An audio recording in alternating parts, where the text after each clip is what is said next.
உண்மையுள்ள மனுஷன் பரிபூர்ண ஆசீர்வாதங்களை பெறுவான். உங்கள் குடும்பத்தில் இன்றைக்கி உண்மையாக இருக்க வேண்டியது அவசியம்.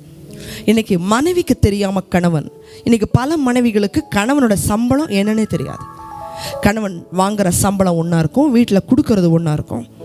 அதே போல் பல மனைவிகள் தன்னுடைய கணவனுக்கு தெரியாமல் சம்பளத்தை எடுத்து தன்னுடைய வீட்டுக்கு கொடுக்கறது, நண்பர்களுக்கு கொடுக்கறது. இன்றைக்கி ஃபோன் கால்லே பார்த்திங்கன்னா நிறைய பேருடைய பேரை வேறு மாதிரி சேவ் பண்ணி வச்சுருப்பாங்க. வாட்ஸ்அப்பில் பாஸ்வேர்டு, இன்ஸ்டாகிராமில் பாஸ்வேர்டு, ஃபேஸ்புக்கில் பாஸ்வேர்டு. ஏன்னா யாரும் வீட்டாருக்கு தெரிஞ்சிடக்கூடாது. உண்மையுள்ள மனுஷன் பரிபூர்ண ஆசீர்வாதங்களை பெறுவான். உங்கள் குடும்பத்தில் உண்மை உள்ளவர்களாக இருங்க. பிள்ளைகள் தாய் தகப்பனுக்கு உண்மையாக இருங்க. வேலையில் உண்மையாக இருங்க. செய்கிற தொழிலில் உண்மையாக இருங்க. தேவன் உண்மை உள்ளவர்களுக்கு தேவனாக இருக்கிறார். நீங்கள் செய்கிற வேலையில் உண்மையாக இருந்து கொஞ்சம் வருமானம் வந்தாலும் அந்த வருமானம் உனக்கு வியாதியை கொண்டு வராது. தேவையில்லாத ஆபத்துகளை, குடும்பத்தில் இழப்புகளை, கண்ணீரை கொண்டு வராது.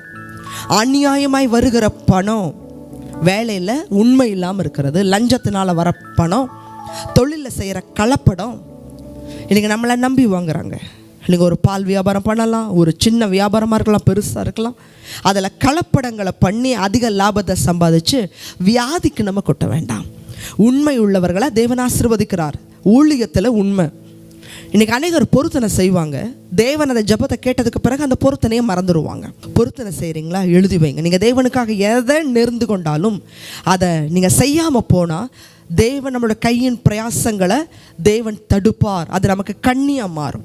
ஜெபத்தில், கொடுக்கறதுல உண்மை உள்ளவர்களாக இருக்கும்போது தேவன் நம்மளை ஆசீர்வதிக்கிறார்.